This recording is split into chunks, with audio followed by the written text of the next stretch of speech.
목사인 제가 부끄러운 고백을 하나 하겠습니다. 몇 년 전 저는 혼자 모든 것을 해결하려고 애썼습니다.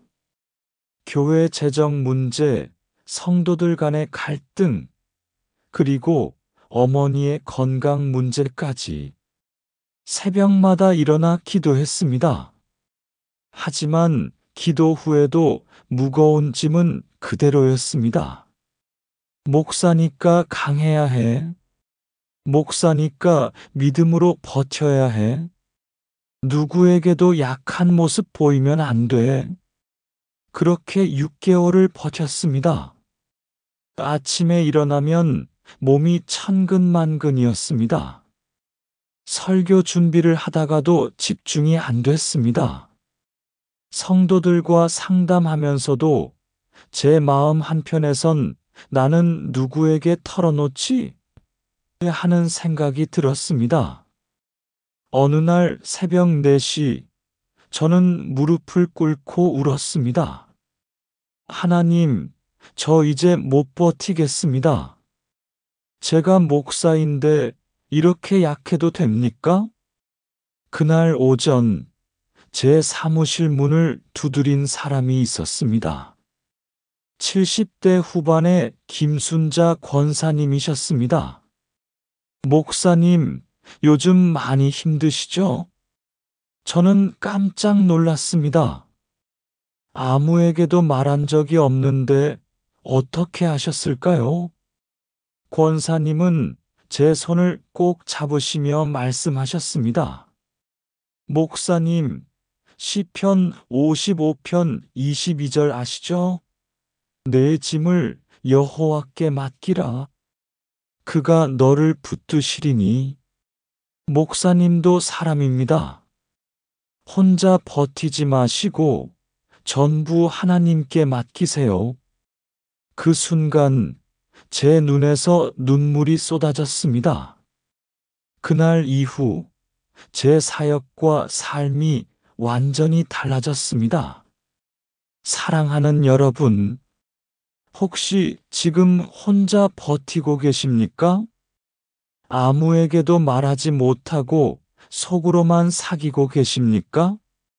기도해도 짐이 가벼워지지 않는다고 느끼십니까? 오늘 시편 55편이 전하는 놀라운 7가지 진리를 나누겠습니다. 이 말씀이 여러분의 무거운 짐을 내려놓고 참된 평안을 경험하는 시간이 되시길 축복합니다. 첫 번째, 솔직하게 고백하십시오. 여러분, 언제부터 우리는 하나님 앞에서조차 강한 척하게 되었을까요? 언제부터 기도할 때도 괜찮습니다. 감사합니다만 말하게 되었을까요? 시편 55편을 쓴 다윗을 보십시오. 다윗은 왕이었습니다. 수많은 백성을 이끄는 지도자였습니다. 하지만 그는 하나님 앞에 이렇게 고백합니다. 하나님이여, 내 기도에 귀를 기울이시고 내가 간구할 때에 숨지 마소서. 내게 굽히사 응답하소서. 나는 근심으로 편하지 못하여 탄식하오니. 시편 55편 1절부터 2절입니다. 다윗은 하나님께 숨지 마소서라고 말합니다. 얼마나 절박합니까? 얼마나 외롭습니까? 그는 근심으로 편하지 못하다고 솔직하게 고백합니다. 이것이 바로 하나님께서 원하시는 기도의 시작입니다. 강한 척, 괜찮은 척이 아니라 있는 그대로의 모습입니다. 2023년 여름 50대 후반의 박영애 집사님을 만났습니다. 서울 송파구에 사시는 분이셨습니다. 겉으로 보기엔 아무 문제 없어 보였습니다. 교회 봉사도 열심히 하시고 항상 밝게 웃으셨습니다. 그런데 어느 날 새벽 기도 후 상담실에 오셨습니다. 문을 닫자마자 그분은 울음을 터뜨렸습니다. 목사님, 저 이제 못 버티겠어요. 남편은 3년째 사업 실패로 집에만 있고, 아들은 취업이 안 돼서 우울증 약을 먹고 있고, 딸은 이혼 위기예요. 저 혼자 편의점 아르바이트로 생활비를 버는데 몸도 마음도 한계예요. 그런데 교회 와서만큼은 강한 척 했어요. 다들 저를 믿음 좋은 집사라고 하니까 약한 모습 보이기 싫었어요. 저는 그분의 손을 잡고 말씀드렸습니다. 집사님, 다윗도 왕이었지만 하나님 앞에 이렇게 울었습니다. 이제 하나님 앞에 있는 그대로 다 쏟아내세요. 그날 우리는 함께 30분 넘게 기도했습니다. 집사님은 평생 처음으로 하나님께 솔직하게 털어놓으셨습니다. 하나님, 저 힘듭니다. 외롭습니다. 무섭습니다. 어떻게 해야 할지 모르겠습니다. 기도를 마치고 나서 집사님의 얼굴이 달라져 있었습니다. 목사님, 이상해요. 아무것도 해결된 게 없는데 마음이 한결 가벼워요. 그 후 집사님은 매일 새벽 이렇게 기도하셨다고 합니다. 하나님, 오늘도 제 있는 그대로를 보여드립니다. 3개월 후 남편이 작은 일자리를 구했습니다. 6개월 후 아들이 치료를 받으며 점점 회복되었습니다. 1년 후 딸 부부가 상담을 통해 관계를 회복했습니다. 집사님은 간증하셨습니다. 제가 강한 척 버티는 걸 멈추고 하나님께 다 맡기기 시작하니까 하나님이 일하시더라고요. 여러분, 지금 무엇이 힘드십니까? 건강 문제입니까? 경제적 어려움입니까? 자녀 문제입니까? 관계의 상처입니까? 더 이상 혼자 버티지 마십시오. 하나님은 여러분의 솔직한 고백을 기다리고 계십니다. 강한 기도가 아니라 약한 그대로의 기도를 원하십니다. 사랑하는 여러분, 지금 저와 함께 이렇게 기도해 보시겠습니까? 하나님 아버지, 제가 오늘 솔직하게 고백합니다. 저는 지금 힘듭니다. 더 이상 혼자 버틸 수 없습니다. 강한 척 하는 것도 지쳤습니다. 하나님, 제 있는 그대로를 받아주소서. 다윗처럼 저도 주님께 탄식하며 부르짖습니다. 제 근심을 들어주시고 제 기도에 귀 기울여 주소서. 더 이상 숨지 마시고 제게 응답해 주실 줄 믿습니다. 예수님의 이름으로 기도합니다. 아멘. 이 기도를 매일 드려보십시오. 하나님은 반드시 응답하실 것입니다. 이제 두 번째로 배신의 아픔까지도 하나님께 말씀드리라는 진리를 나누겠습니다. 두 번째, 배신의 아픔까지도 하나님께 말씀드리십시오. 사람에게 받는 상처 중 가장 깊은 것이 무엇일까요? 바로 가까운 사람에게 받는 배신입니다. 다윗은 시편 55편 12절부터 14절에서 이렇게 고백합니다. 나를 책망한 자가 원수가 아니라 그러면 내가 참았으리라. 나를 대적하여 자기를 높이는 자가 나를 미워하는 자가 아니라 그러면 내가 그를 피하여 숨었으리라. 그가 곧 너 나의 동료, 나의 친구요, 나의 가까운 친구로다. 우리가 같이 재미롭게 이야기하며 무리와 함께하여 하나님의 집 안에서 다녔도다. 원수가 공격하는 건 참을 수 있습니다. 미워하는 자가 대적하는 건 피할 수 있습니다. 하지만 가장 가까운 친구가 함께 예배드리던 사람이 배신할 때 그 아픔은 말로 표현할 수 없습니다. 혹시 여러분도 그런 경험이 있으십니까? 믿었던 사람에게 배신당한 적이 있으십니까?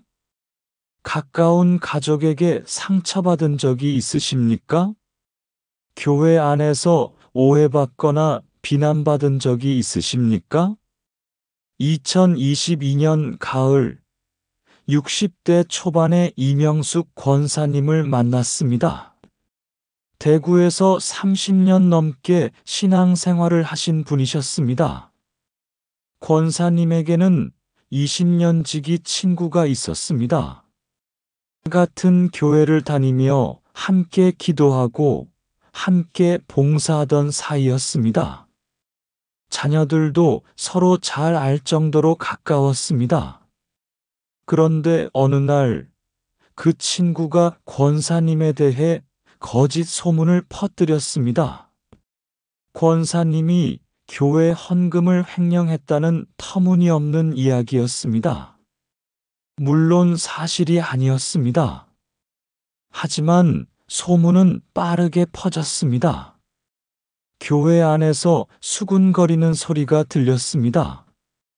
어떤 분들은 권사님을 피하기 시작했습니다. 권사님은 억울했지만 아무 말도 할 수 없었습니다. 변명하면 할수록 더 의심받을 것 같았습니다. 권사님은 매일 밤 베개를 적시며 울었습니다.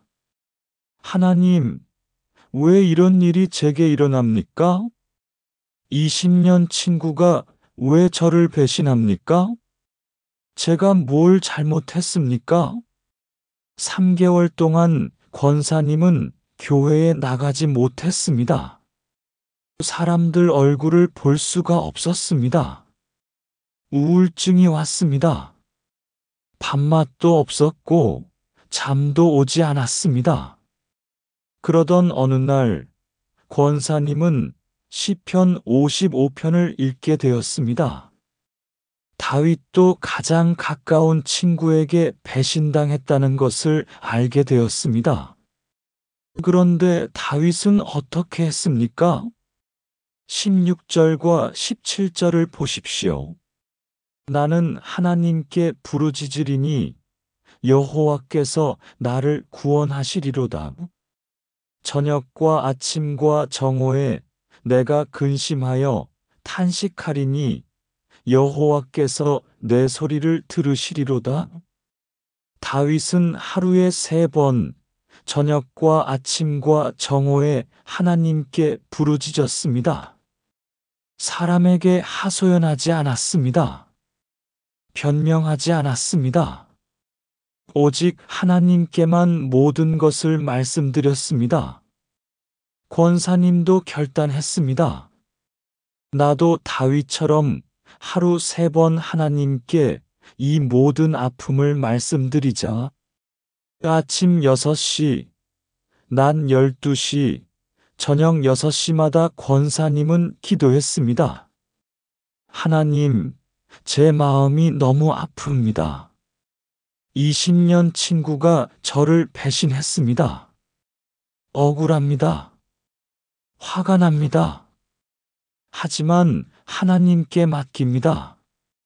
처음 일주일은 기도해도 아무 변화가 없었습니다. 여전히 마음이 아팠습니다.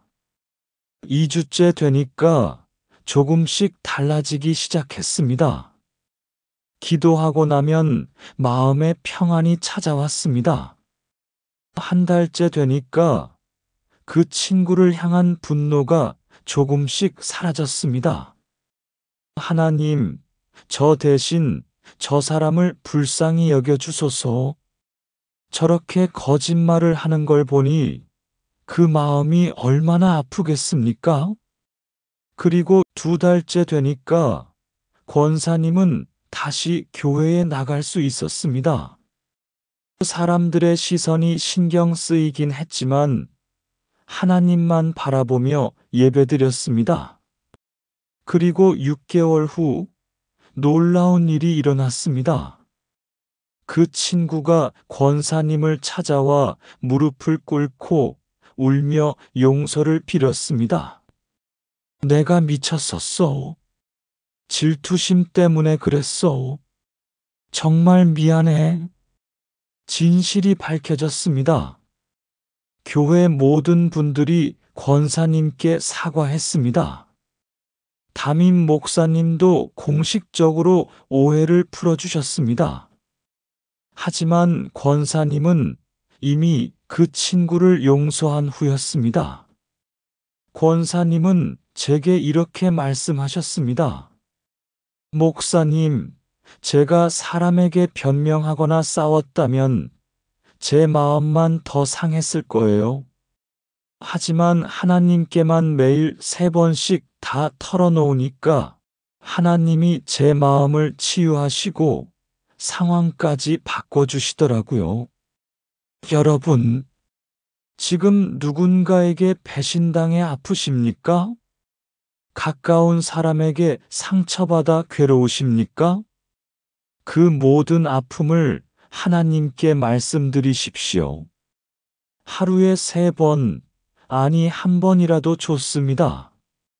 하나님께만 솔직하게 털어놓으십시오. 하나님은 여러분의 마음을 치유하실 것이며 때가 되면 진실을 밝히실 것입니다. 사랑하는 여러분, 지금 저와 함께 이렇게 기도해 보시겠습니까? 사랑의 하나님, 오늘 제 마음의 상처를 주님께 고백합니다. 가까운 사람에게 배신당한 아픔이 너무 큽니다. 억울하고 화가 나지만 이 모든 감정을 주님께 맡깁니다. 다윗처럼 저도 하루 3번 주님께 부르짖겠습니다.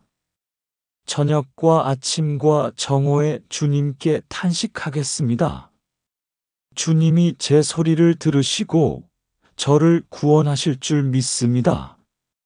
제 마음을 치유하시고 진실을 밝혀주시며 이 상황을 회복시켜 주소서. 예수님의 이름으로 기도합니다. 아멘.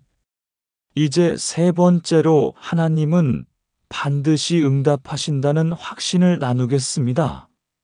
3번째, 하나님은 반드시 응답하십니다. 기도해도 응답이 없는 것 같을 때가 있습니까? 하나님이 침묵하시는 것 같아 답답할 때가 있습니까? 다윗도 그런 순간들을 겪었습니다. 하지만 그는 시편 55편 16절에서 이렇게 확신합니다. 나는 하나님께 부르짖으리니 여호와께서 나를 구원하시리로다. 구원하시리로다. 미래형입니다. 아직 구원받지 못했습니다. 아직 상황이 바뀌지 않았습니다.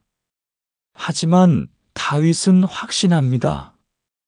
반드시 구원하실 것이다. 이것이 믿음입니다.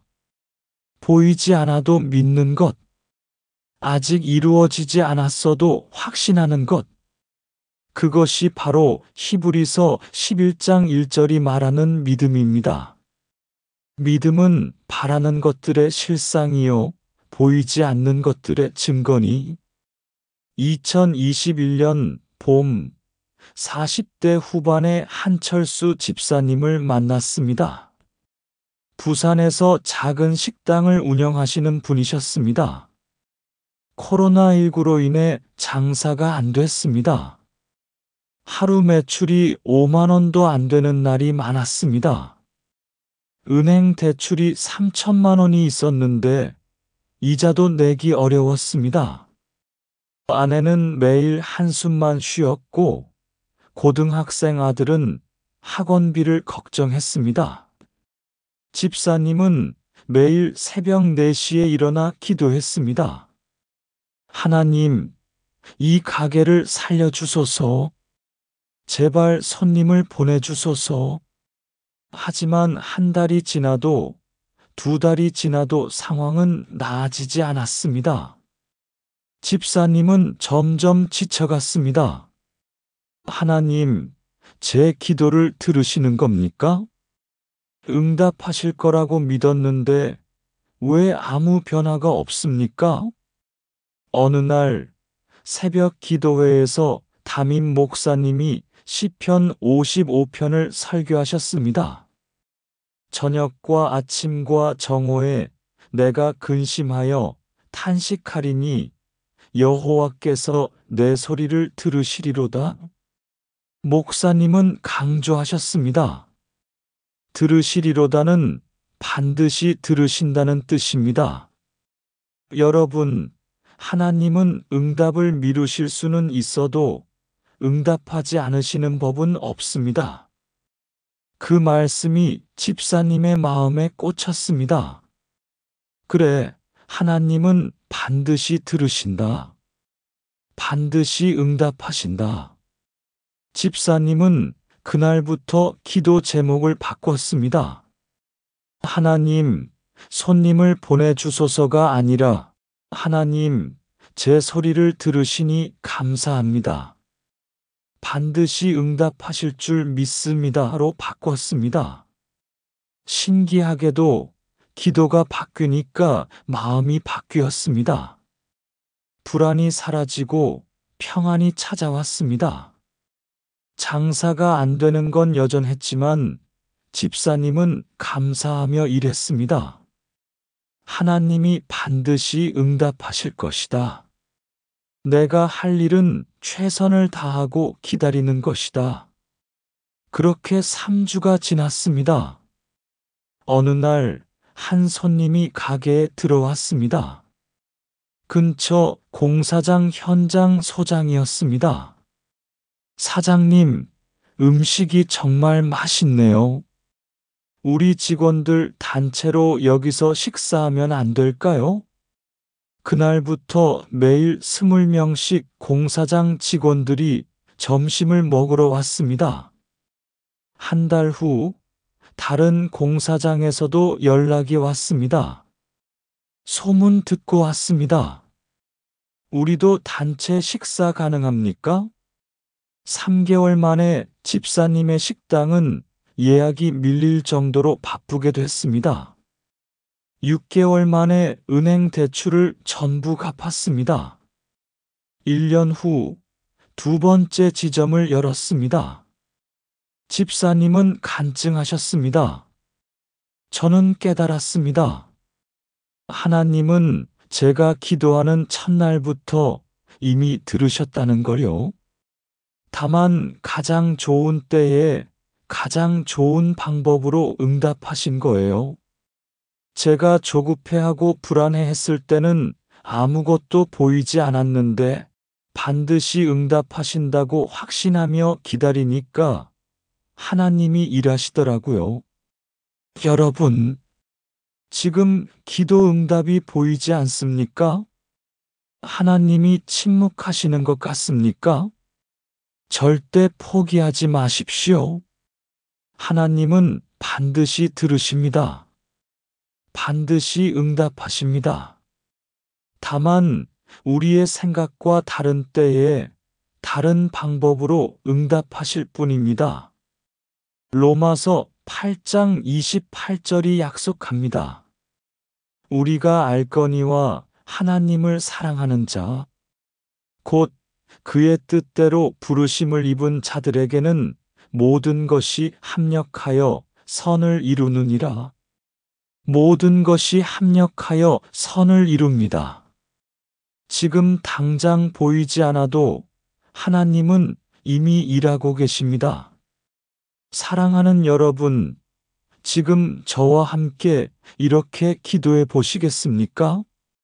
전능하신 하나님, 제 기도를 들으시는 주님을 찬양합니다. 비록 지금 응답이 보이지 않아도 주님은 반드시 응답하신다는 것을 믿습니다. 다윗처럼 저도 고백합니다. 나는 하나님께 부르짖으리니 여호와께서 나를 구원하시리로다. 주님이 저녁과 아침과 정오에 제 소리를 들으십니다. 주님의 때에 주님의 방법으로 반드시 응답하실 줄 믿습니다. 조급해하지 않고 불안해하지 않고 확신을 가지고 기다리겠습니다. 예수님의 이름으로 기도합니다. 아멘. 이제 네 번째로 오늘의 핵심 구절인 내 짐을 여호와께 맡기라는 말씀을 나누겠습니다. 네 번째 내 짐을 여호와께 맡기십시오. 시편 55편에서 가장 유명한 구절이 무엇일까요? 바로 22절입니다. 내 짐을 여호와께 맡기라. 그가 너를 붙드시리니 의인이 요동하게 하지 아니하시리로다. 이 구절을 영어로 읽으면 더 명확합니다. Cast your burden under LORD, and he will, SUSTAINU. cast라는 단어는 던지다, 내던지다는 뜻입니다. 조심스럽게 내려놓는 게 아니라 힘껏 던져버리라는 겁니다. 왜 그럴까요? 우리가 짐을 혼자 지고 있으면 결국 무너지기 때문입니다. 하나님은 우리가 무너지는 걸 원하지 않으십니다. 그래서 던져버리라고 명령하십니다. 그리고 약속하십니다. 그가 너를 붙드시리니. 여러분이 짐을 던지면 하나님이 여러분을 붙드십니다. 여러분이 놓으면 하나님이 잡으십니다. 이것이 바로 맡김의 비밀입니다. 2020년 여름 70대 초반의 최영자 권사님을 만났습니다. 광주에 사시는 분이셨습니다. 권사님에게는 40대 아들이 있었습니다. 그런데 그 아들이 사업 실패로 5억 원의 빚을 졌습니다. 채권자들이 매일 권사님 집으로 찾아왔습니다. 어머니, 아들이 도망갔으니 어머니가 갚으세요.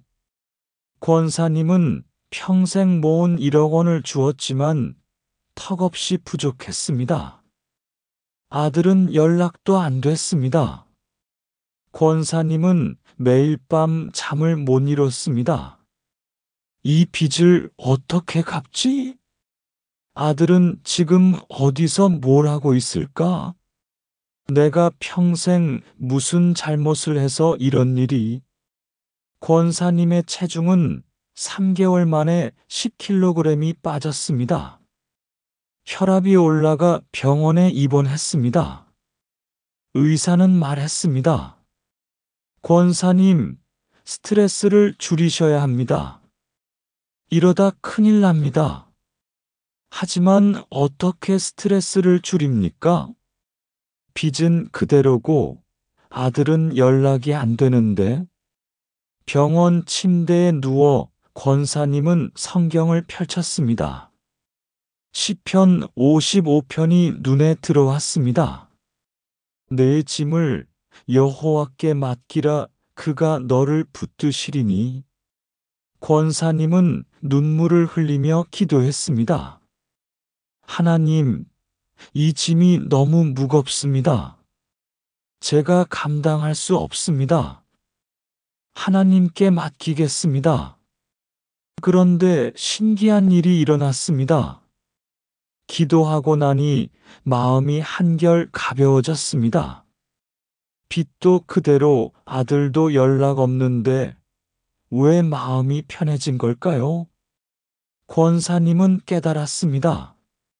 아, 내가 이 짐을 혼자 지고 있었구나. 하나님께 맡긴다고 말만 했지, 실제로는 놓지 못했구나. 권사님은 퇴원 후 매일 새벽 이렇게 기도했습니다. 하나님, 오늘도 이 짐을 주님께 던집니다. 4억 원의 빚도 연락 없는 아들도 모두 주님께 맡깁니다. 주님이 붙드실 줄 믿습니다. 처음엔 기도하고 나서 다시 걱정이 밀려왔습니다. 하지만 매일 반복하니까 점점 평안이 찾아왔습니다. 한 달째 되던 날 아들에게 전화가 왔습니다. 엄마, 미안해요. 그동안 서울에서 일하면서 돈 모았어요. 매달 조금씩 빚 갚을게요. 아들은 새벽 경비일과 낮 택배일을 병행하며 한 달에 300만 원을 모아 보냈습니다. 6개월 후 아들이 작은 사업을 다시 시작했습니다. 이번엔 무리하지 않고 작게 시작했습니다. 1년 후 아들의 사업이 안정되어 매달 500만 원씩 빚을 갚기 시작했습니다. 3년 만에 4억 원의 빚을 전부 갚았습니다. 권사님은 간증하셨습니다. 제가 짐을 혼자 지고 있을 때는 제 건강만 망가지고 아무것도 해결되지 않았어요. 하지만 하나님께 완전히 맡기고 나니까 하나님이 제 마음도 지키시고 아들도 변화시키시고 빚까지 갚게 하시더라고요. 맡김의 능력을 처음 경험했습니다. 여러분, 지금 혼자 짊어지고 있는 짐이 있습니까? 경제적 부담입니까? 건강 문제입니까? 자녀 걱정입니까? 관계의 어려움입니까? 더 이상 혼자 지지 마십시오. 하나님께 던져버리십시오. 베드로전서 5장 7절이 말합니다. 너희 염려를 다 주께 맡기라 이는 그가 너희를 돌보심이라. 하나님은 여러분을 돌보고 계십니다. 여러분의 짐을 받으실 준비가 되어 있습니다. 다만 여러분이 놓아야 합니다. 완전히 맡겨야 합니다. 그러면 하나님이 여러분을 붙드실 것입니다. 사랑하는 여러분, 지금 저와 함께 이렇게 기도해 보시겠습니까? 사랑의 하나님, 오늘 제 모든 짐을 주님께 맡깁니다. 경제적 부담, 건강 염려, 자녀 걱정, 관계의 어려움, 모든 것을 주님께 던집니다. 더 이상 제가 혼자 감당하지 않겠습니다. 시편 55편 22절 말씀대로 제 짐을 여호와께 맡깁니다. 주님이 저를 붙드시고 요동하지 않게 하실 줄 믿습니다. 베드로전서 5장 7절 말씀대로 제 모든 염려를 주께 맡깁니다. 주님이 저를 돌보심을 믿습니다. 예수님의 이름으로 기도합니다. 아멘. 이제 5번째로 하나님의 보호하심을 확신하라는 진리를 나누겠습니다. 5번째 하나님의 보호하심을 확신하십시오. 여러분은 밤에 잘 때 무서운 생각이 들 때가 있습니까? 내일 검사 결과가 나쁘면 어떡하지? 다음 달 월세를 못 내면 어떡하지? 자녀가 사고라도 나면 어떡하지? 이런 두려움이 여러분을 짓누를 때가 있지 않습니까? 다윗은 시편 55편 18절에서 이렇게 고백합니다. 그가 나를 대적하는 자가 많더라도 나를 건지사 평안하게 하시리로다. 평안하게 하시리로다. 얼마나 확신에 찬 선언입니까? 대적하는 자가 많아도 문제가 산더미 같아도 하나님이 평안하게 하신다는 확신입니다. 이것이 바로 하나님의 보호하심을 믿는 믿음입니다. 2019년 겨울 50대 중반의 김영호 장로님을 만났습니다. 인천에서 작은 건설 회사를 운영하시는 분이셨습니다. 장로님은 큰 프로젝트 하나를 수주했습니다. 50억 원 규모의 아파트 리모델링 공사였습니다. 회사로선 가장 큰 프로젝트였습니다. 성공하면 회사가 한 단계 도약하지만 실패하면 파산하는 상황이었습니다. 장로님은 모든 것을 걸었습니다. 은행에서 30억 원을 대출받았고 집까지 담보로 잡혔습니다. 공사가 시작되었습니다. 처음엔 순조로웠습니다.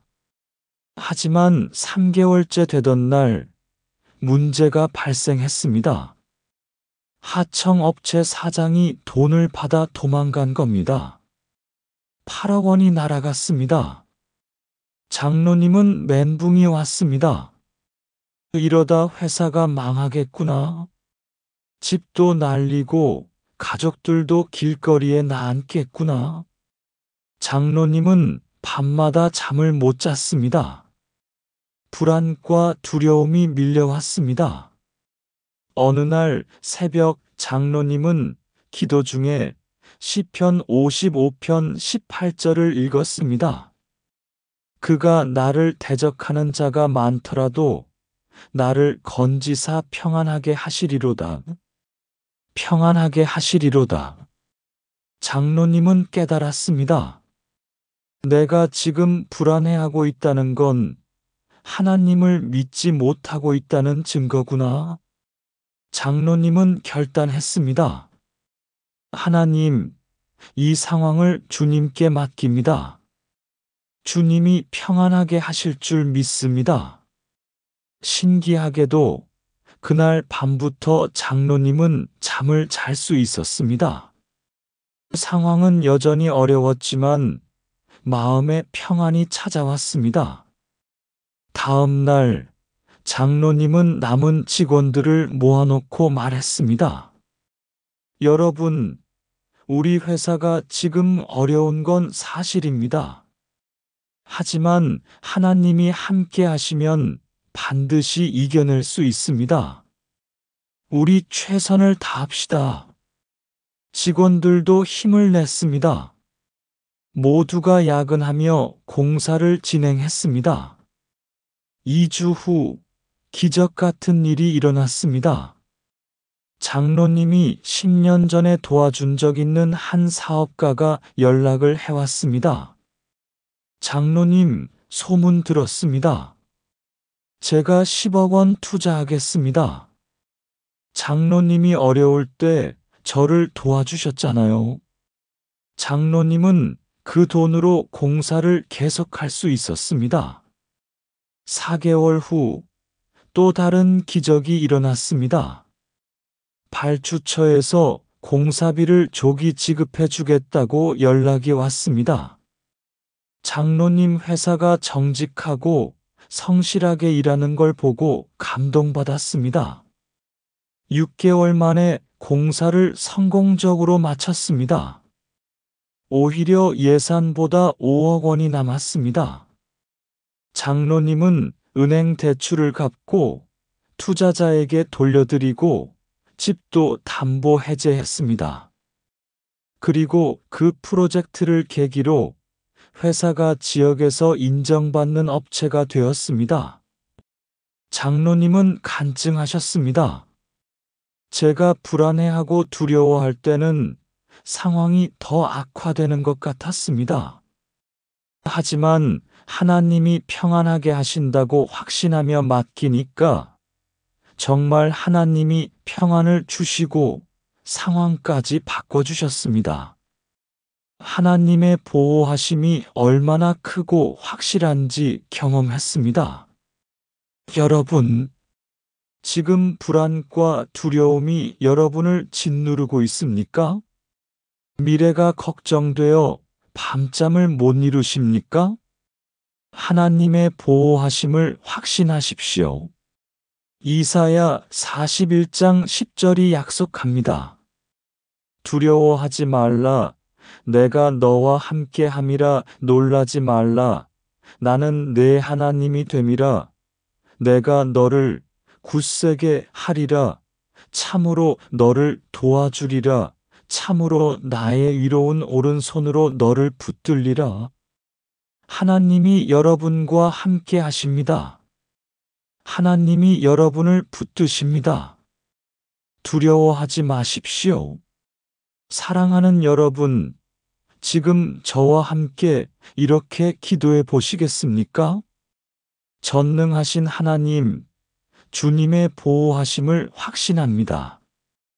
비록 대적하는 자가 많고 문제가 산더미 같아도 주님이 저를 건지사 평안하게 하실 줄 믿습니다.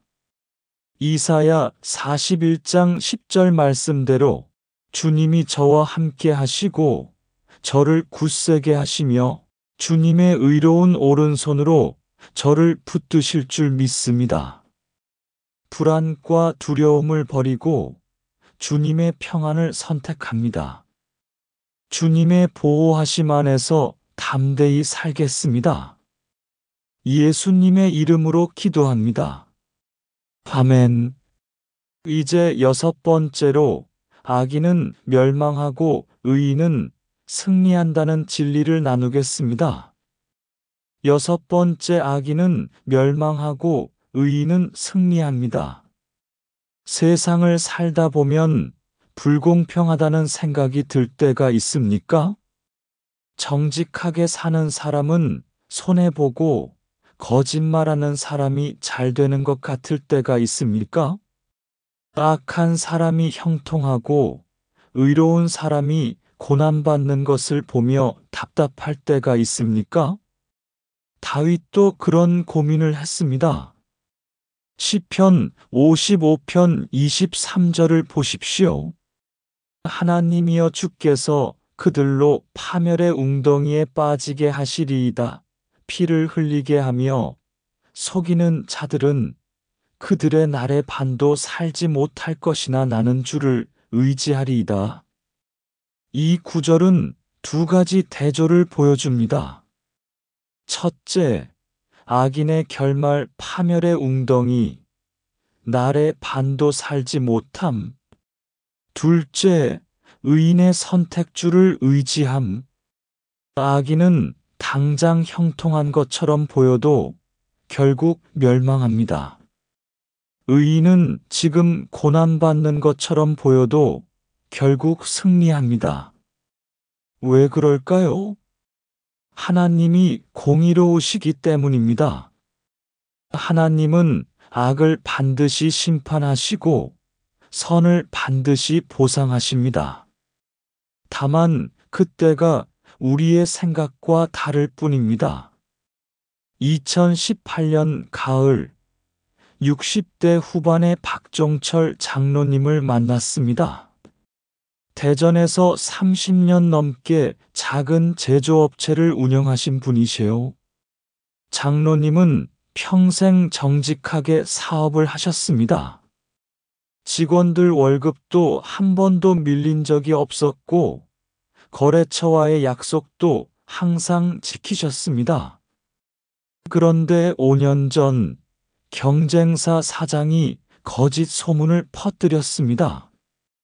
장로님 회사 제품에 불량이 많다는 헛소문이었습니다. 사실이 아니었지만 소문은 빠르게 퍼졌습니다.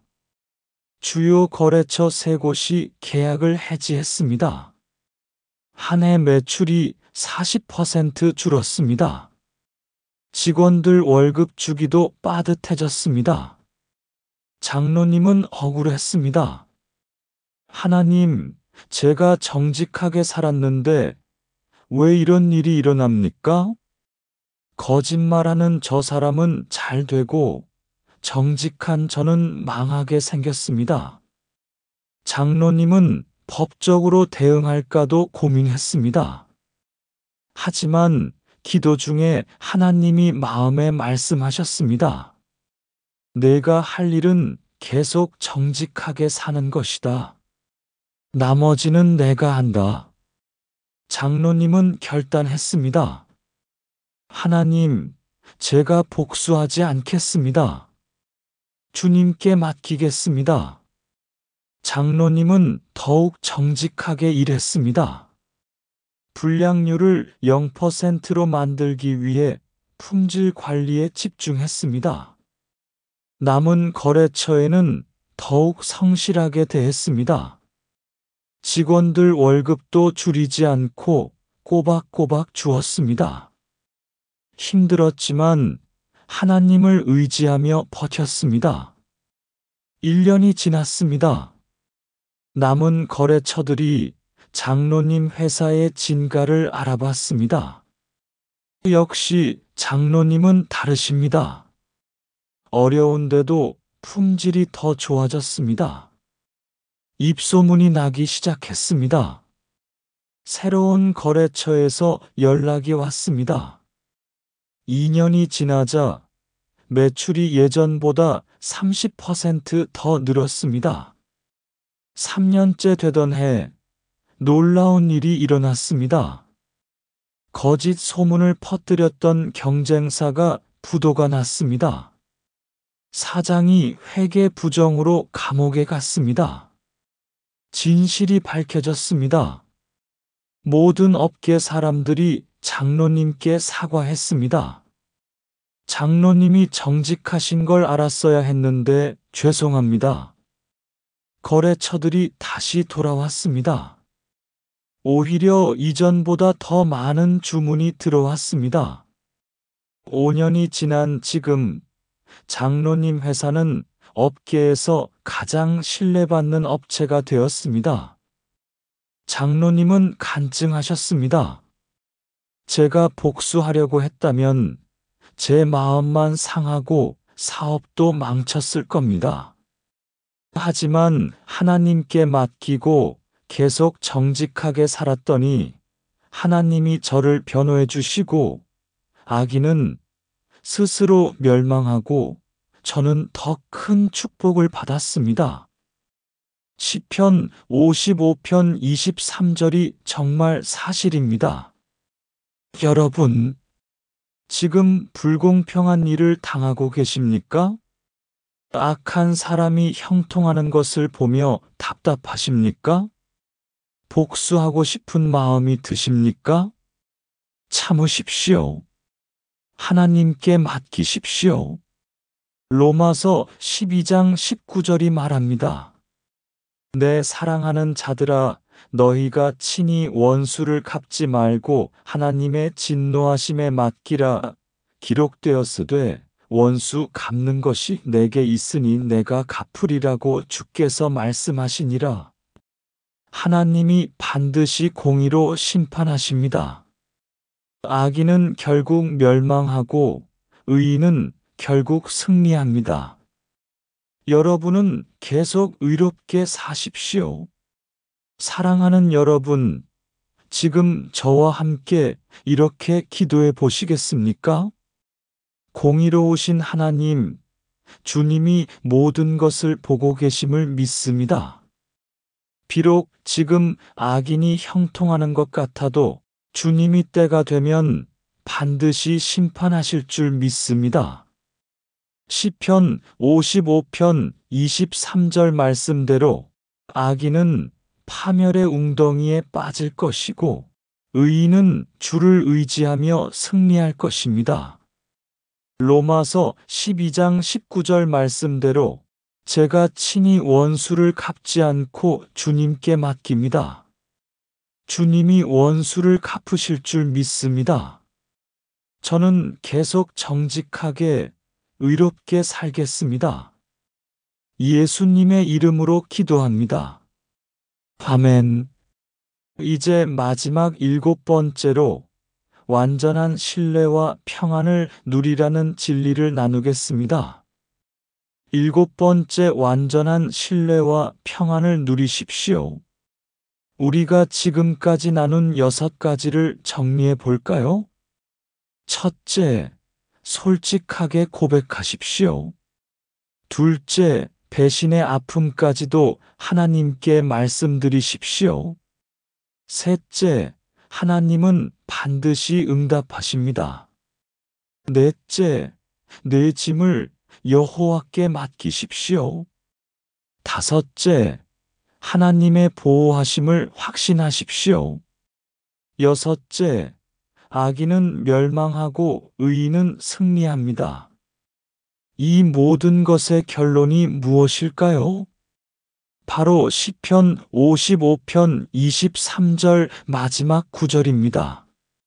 나는 주를 의지하리이다. 완전한 신뢰입니다. 흔들리지 않는 믿음입니다. 이것이 바로 하나님께서 우리에게 원하시는 신앙입니다. 상황이 어떻든, 환경이 어떻든, 오직 주님만 의지하는 것입니다. 2017년 봄, 80대 초반의 이순례 권사님을 만났습니다.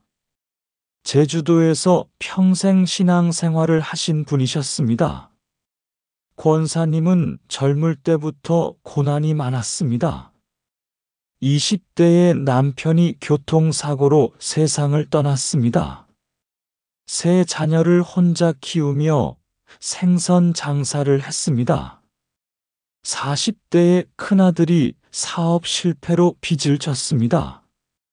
권사님이 집을 팔아 빚을 갚아주었습니다. 50대에 둘째 딸이 이혼했습니다. 권사님이 손주들을 키웠습니다. 60대에 막내 아들이 암 진단을 받았습니다. 권사님이 간병하며 기도했습니다. 70대에 권사님 자신이 치매 초기 진단을 받았습니다. 누가 봐도 고난의 연속이었습니다. 하나님, 왜 저한테만 이렇게 힘든 일이 계속됩니까? 라고 원망할 만했습니다. 하지만 권사님은 달랐습니다. 제가 병문안을 갔을 때 권사님은 병상에서 찬송을 부르고 계셨습니다.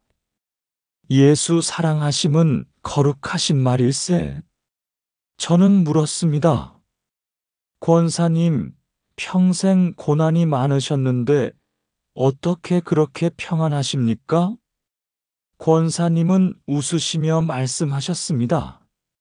목사님, 제가 60년 동안 배운 게 하나 있어요. 하나님을 의지하면 절대 무너지지 않는다는 거예요. 남편이 죽었을 때도, 아들이 빚졌을 때도, 딸이 이혼했을 때도 제가 하나님을 의지했더니 하나님이 다 해결해 주셨어요. 큰아들은 지금 성실한 사업가가 됐고, 둘째 딸은 재혼해서 행복하게 살고, 막내 아들은 암이 완치됐어요. 그러니 치매가 와도 두렵지 않아요. 하나님이 끝까지 책임지실 거예요. 권사님은 성경을 펼쳐 시편 55편을 보여주셨습니다. 빨간 줄이 그어진 23절이 눈에 들어왔습니다. 나는 주를 의지하리이다. 권사님은 말씀하셨습니다.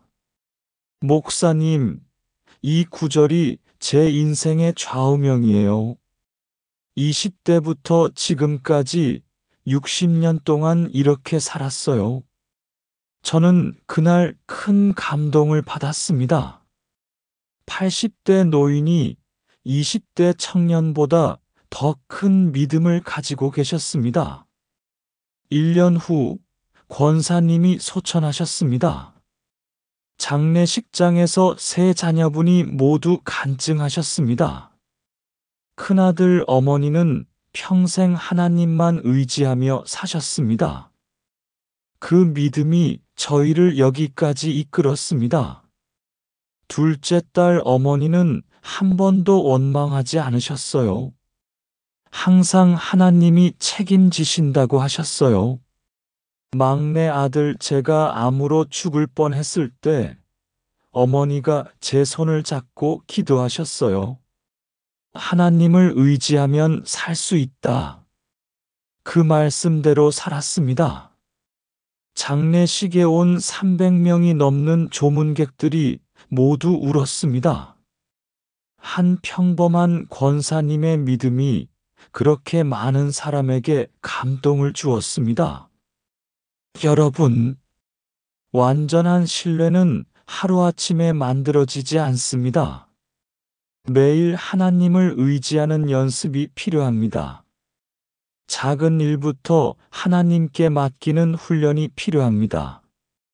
그러면 큰일이 닥쳤을 때도 흔들리지 않습니다. 잠언 3장 5절부터 6절이 약속합니다. 너는 마음을 다하여 여호와를 신뢰하고 내 명철을 의지하지 말라. 너는 범사에 그를 인정하라. 그리하면 내 길을 지도하시리라. 범사의 모든 일에 하나님을 신뢰하십시오. 그러면 하나님이 여러분의 길을 지도하실 것입니다. 평안이 넘칠 것입니다. 기쁨이 충만할 것입니다. 사랑하는 여러분, 지금 저와 함께 이렇게 기도해 보시겠습니까?